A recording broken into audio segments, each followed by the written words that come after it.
활기차고 산뜻하지는 않았습니다. 조정이 좀 나왔어요. 그 이유는 사실 이번 주에는 뭐 재료들이 오늘 이번 주가 아니라 오늘은 재료가 없습니다. 그래서 경제 지표 나온 거 하나도 없었거든요. 그럼에도 불구하고 오늘 시장이 조정을 받은 것, 그리고 특히 기술주를 중심으로 해서 조정폭이 좀 컸는데 그 이유는 이제 엔비디아 실적 발표 하루 남았습니다. 뭐 그러다 보니까 우리 기대는 다 해요. 엔비디아 이번에도 잘해줄 거야. 그런데 눈높이가 너무 높아졌고 랠리는 너무 오래 이어졌고 막 이러다 보니까 어느 정도를 뛰어넘지 않으면 모든 게 다 실망스러울 수 있다라는 거. 그래서 아마 지금 시장은 많이들 긴장하고 있는 뭐 그런 상태인 것 같습니다. 지수를 먼저 보시자면 다우는 한 0.2% 하락으로 좀 제한적인 하락을 기록을 했습니다. 근데 S&P 500이 0.6 그리고 나스닥 지수가 0.9% 급락을 했습니다.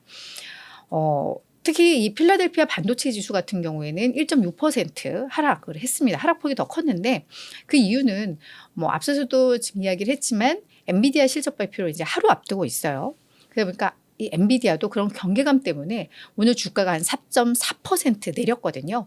그러니까 그동안 엔비디아를 필두로 해서 반도체주들, 특히 AI가 붙은 반도체 기업들이 너무나도 잘 올랐기 때문에 엔비디아가 조정을 받으니까 뭐 대부분의 종목들이 다 조정을 받았습니다. 그래서 필라델피아 구성 종목 30개 종목 가운데 뭐 7개 종목, 그게 인텔, 뭐 마이크론 이런 7개 종목을 제외하고는 뭐 오늘 다 빠졌어요. AMD도 빠지고 브로드컴도 빠지고 뭐 그러다 보니까 필라델피아 반도체 지수도 많이 내렸고 그게 이제 뭐 나스닥 지수로도 이어졌다라고 보시면 될 것 같습니다.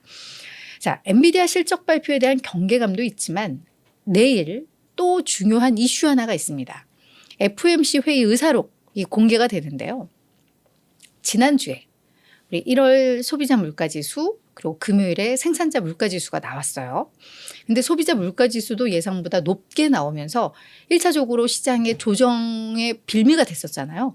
근데 금요일에도 생산자 물가지수마저도 시장의 예상을 크게 웃돌면서 그날도 조정이 나왔습니다. 그래서 그동안 우리 이 뉴욕 증시 3대 지수가 5주 연속 랠리를 이어가다가 그러니까 지난주에 조정으로 이제 전환이 됐죠. 그게 아마도 이제 CPI, PPI가 연속으로 예상을 웃돌면서 시장에 부담을 준 건데 이런 상황에서 이제 FOMC 의사록이 공개가 된단 말이에요. 그러다 보니까 그 자체가 이제 좀 불편한 것 같습니다. 그동안 연준 인사들이 계속 이야기했던 것들, 시장의 금리 인하 기대가 너무 앞서가고 있다라는 그런 경고들, 그게 결국은 이제는 좀 아프게 다가오겠죠. 그동안 귀 막고 무시했던 것들도. 그리고 사실 연준이 약간 어떻게 보면은 뭐 당연한 얘기겠지만 뭐 인플레이션이 또 올라갈 조짐을 보이면 우리 뭐 인상할 수도 있어 라는 이야기들도 꾸준히 했었기 때문에 근데 지금까지는 그 이야기에는 귀를 막았고 사실 연준에서도 이제 금리 인상 가능성은 많이 낮아졌다는 걸 시사를 했지만 그래도 올라가면은 또 올릴 수 있다라는 그 여지는 있는데 이거에도 이제는 시장이 주목하기 시작을 했다라는 거죠. 우리는 아예 고려조차 안 했고 아무리 얘기해도 귀를 막았던 그 내용조차도 이제는 물가가 또 이렇게 위로 올라가게 되면 그 부분도 우리가 이제 신경을 써야 되나? 뭐 이런 것들이 맞물리고 있는 국면이기 때문에 일단 확인하고 가자라는 심리가 시장에서는 많이 작용을 한 것으로 보입니다. 그래서 뭐 지금 가장 중요한 FOMC 의사록 여기에서 이제 금리에 대한 부분들, 물가에 대한 부분들 이제 시장이 어떻게 해석을 하게 될 것이냐, 엔비디아 이게 조정의 명분이 될 것이냐 아니면 또다시 여기에서 반등의 하나의 또 중요한 촉매제가 될 것이냐를 앞두고 오늘 시장은 일단은 확인하고 가자라는 분위기가 컸다라는 것 이해를 하시면 될 것 같아요. 참고로 오늘 엔비디아 얘기를 조금 해보자면 4.4% 주가 하락했다고 앞서 말씀을 드렸는데요. 이 덩치가 너무 커졌잖아요. 이 볼륨이 워낙에 커지다 보니까 4.4%만 하락을 해도 시가총액 날아간 시가총액이 780억 달러에 달한다고 합니다. 그래서 엔비디아가 그동안 뭐 4.4%보다 주가가 더 많이 하락했던 적도 있을 텐데 요 가치를 잃은 거, 그러니까 시가총액이 증발한 요 규모 기준으로는 오늘 이 780억 달러가 역대 최대 규모였다고 합니다. 그래서 이런 기대감, 그러니까 이런 오늘 기록도 좀 있었다라는 거 말씀을 드리도록 할게요. 엔비디아 실적이 진짜 중요한 게 지금 엔비디아가 공개하는 실적이 2025 회계연도 실적입니다. 그러니까 올해 2월부터가 2025 회계연도인데 이 지금 예상이 기준으로 해서 지금 엔비디아의 주가 수익 비율이 거의 30배를 웃돌고 있는 그런 상황이거든요. 뭐 그러다 보니까 조금 불편하죠. 너무 높아졌죠. 역사적으로도.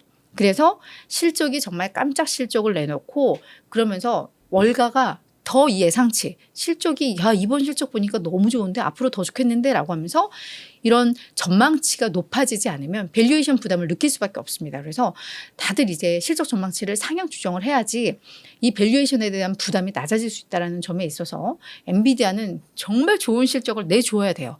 앞으로에 대한 기대감도 더 이렇게 뽐뿌질을 해줄 만큼 좋아야 되거든요. 그래서 그런 국면에 있다는 거 우리가 알고 내일 실적들을 좀 점검을 해봐야 될 것 같습니다. 자, 그 밖에 그럼 어떤 이슈들이 또 있었나 보도록 할 텐데 시장은 일단 경계감이 커요. 그럼에도 불구하고 월가에서는 네, S&P 500 더 간다. 뭐 이런 분위기가 확산이 되고 있는 상황입니다. 먼저 UBS에서는 S&P 500 연말 목표치를요. 5,400으로 월가 최고치로 높였습니다. 당초 이 UBS는 4,850을 제시를 했었는데 요거를 지난달에 한 5,150으로 끌어올렸었거든요. 근데 그거를 뭐 몇 주 만에 다시 5,400으로 올린 겁니다.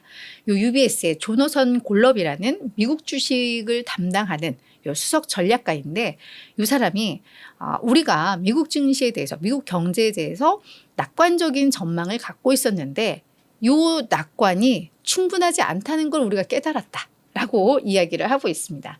그러면서 이렇게 계속해서 목표치를 상향 조정하는 거에 대해서는 경제적 여건 개선세를 가장 큰 이유로 이야기를 하고 있습니다.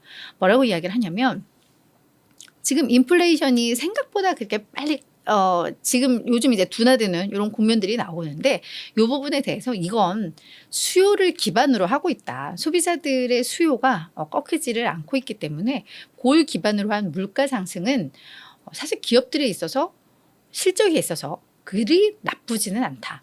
그만큼 또 경제적 상황이 좋다라는 거거든요. 그래서 이런 것들을 우리는 반영을 해서 S&P 500이 연말에는 5,400까지 간다. 라고 우리는 이제 예측을 한다라고 이야기를 했습니다.